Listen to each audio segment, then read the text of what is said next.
Assalamualaikum warahmatullahi wabarakatuh. Oke, alhamdulillah kita berjumpa kembali ya dalam pembahasan soal-soal TPM ASDP IPA, ASPD IPA. Nah, kali ini kita akan membahas soal TPM yang tahap kedua. Kode soalnya yang A ya, soal nomor 11 sampai 20. Oke, langsung saja di soal nomor 11 ini ya. Ini tekanan hidrostatis yang dialami ikan. Berarti kita diminta untuk menghitung nilai dari tekanan hidrostatis yang dirasakan oleh ikan di akuarium 1 dan akuarium 2. Kita harus tahu bahwasanya tekanan hidrostatis itu rumusnya Rho kali G kali H. Berarti tekanan hidrostatis itu dipengaruhi oleh nilai H atau kedalaman ya. Ingat bahwasanya kedalaman itu dihitung dari permukaan ikan. Misalnya pada gambar 1 ya, berarti nilai H atau kedalamannya itu dari permukaan itu ke ikannya 10 cm ya. Terus pada yang gambar yang kedua, dari permukaan sampai ke ikan berarti yang ini 10 cm ya. Nah, yang ikan kedua 40, kedalamannya yang 40 dikurangi 15 sama dengan 25 cm. Nah, nilai H ini kita gunakan untuk mencari nilai tekanan hidrostatisnya. Ingat, nilai H-nya itu diubah menjadi meter ya, 0,1 meter dan 0,25 meter. Dari situ kita hitung, ketemulah bahwasanya nilai tekanan hidrostatis dari ikan satu itu 1000 Pascal dan ikan yang kedua itu 2500 Pascal. Jawabannya yang ini ya, yang A. Oke, kita lanjut soal nomor 12.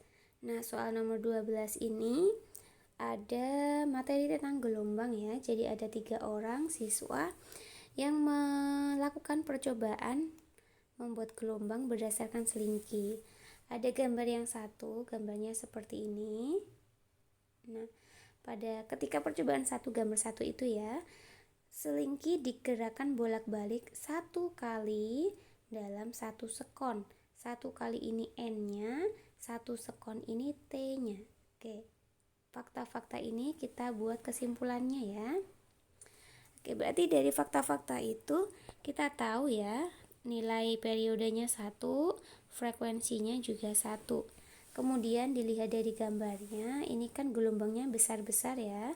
Kalau gelombangnya besar-besar berarti nilai amplitudonya juga besar dan panjang gelombangnya juga besar.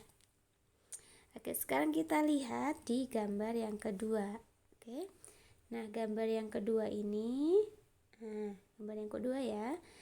Selingki digerakkan bolak-balik 2 kali, 2 kalinya ini N ya, dalam 1 sekon, ini T-nya. Nah, dan gambarnya seperti itu, kita tarik faktanya ya. Dari N dan T yang ada, kita tahu bahwasanya untuk gelombang di gambar 2, maka periodenya 0,5 dan frekuensinya 2. Dari gambar, karena bentuk gelombangnya itu lebih kecil-kecil ya, maka amplitudonya lebih kecil dan panjang gelombangnya juga lebih kecil. Oke, sekarang kita lihat antara periode dan frekuensi pada gambar pertama dan periode dan frekuensi pada gambar kedua. Kita lihat kalau nilai periodenya mengecil ya dari gambar 1 ke gambar 2, sedangkan frekuensinya naik nilainya. Oke, fakta-fakta yang sudah kita fakta-fakta ini kita gunakan untuk mencocokkan dengan pilihan ABCD yang ada. Oke. Kalau kita lihat, maka jawaban yang paling tepat itu yang D. Jika frekuensi bertambah yang ini berarti ya. Jika frekuensi bertambah, maka amplitudo dan panjang gelombang mengecil. Betul sekali jawabannya, yang D. Oke, kita lanjutkan soal nomor 13. Nah, soal nomor 13 ini pemanfaatan bunyi untuk mengukur kedalaman lautan ya. Jadi ada sebuah kapal yang menembakkan gelombang sonar untuk menghitung kedalaman P dan kedalaman yang Q. Kita hitung yang P dulu ya. Yang P ini waktu yang dibutuhkan itu 0,5 sekon ya. Kita hitung, kita lihat kedalamannya. Oke, pakai rumusnya yang ini ya. Kenapa pakai rumusnya V sama dengan 2S per T?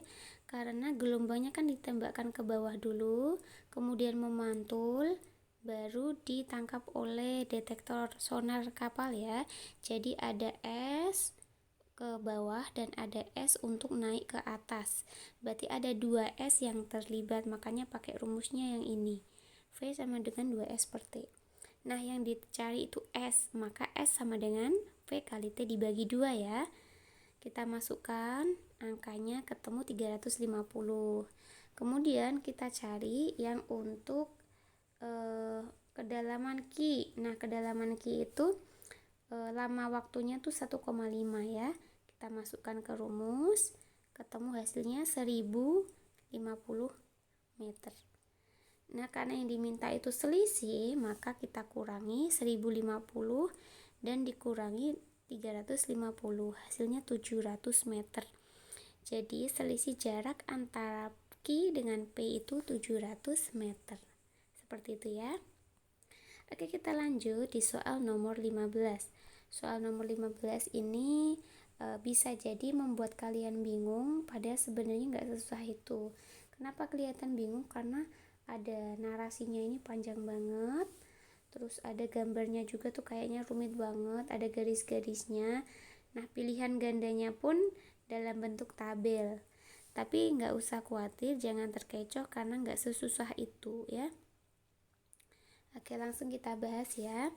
Yang ditanyakan itu untuk mendapatkan gambar vas bunga yang jelas pada sensor atau film, maka jarak dari lensa ke benda ini maksudnya ya, berarti S, dan fokus lensa yang digunakan F-nya. Berarti kita diminta untuk mencari nilai F dan nilai S-nya.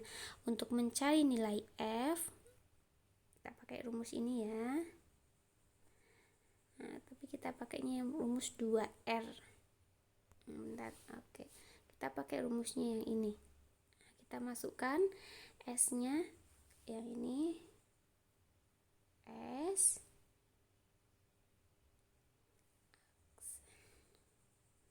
bukan S, ini S biasa, yang ini yang 5 S aksen ya. Kemudian bawahnya ini disamakan jadi 45. Nah, ketemu R-nya ini 9. R ini adalah titik fokusnya. Berarti bayangannya kan bagus kalau titik fokusnya itu 9 ya. Jawabannya sudah ada yang B. Tapi kalau mau ngecek lagi yang ini ya, apakah benar bahwasannya nilai S-nya itu 90, kita lihat.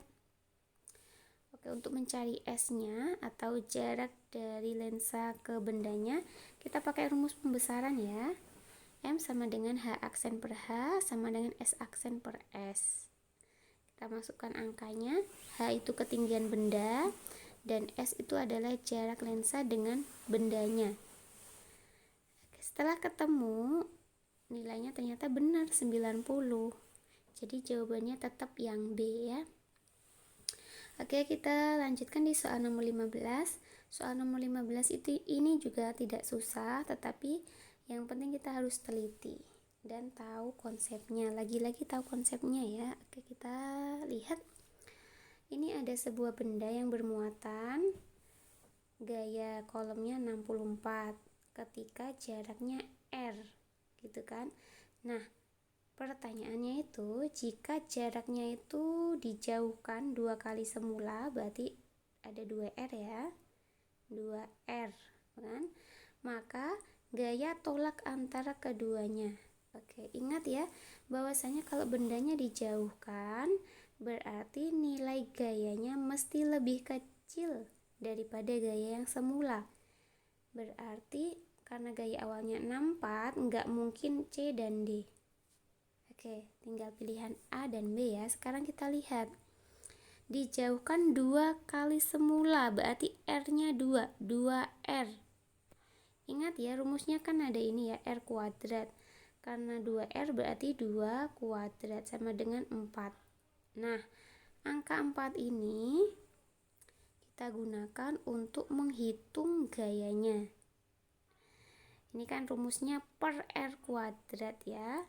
Nah, R kuadratnya 4, berarti F-nya yang baru setelah dijauhkan itu 64, gaya semula ya, gaya kolom yang awal, dibagi 4. Kenapa 4? Karena 4 ini hasil dari R kuadratnya ya. 64 bagi 4 hasilnya 16. Seperti itu. Jadi kalau dijauhkan, nah nilainya tuh jadi mengecil dibagi ya. Oke. Kita lanjutkan soal 16 dan soal nomor 20 di video selanjutnya ya. Tetap semangat belajar. Terima kasih. Assalamualaikum.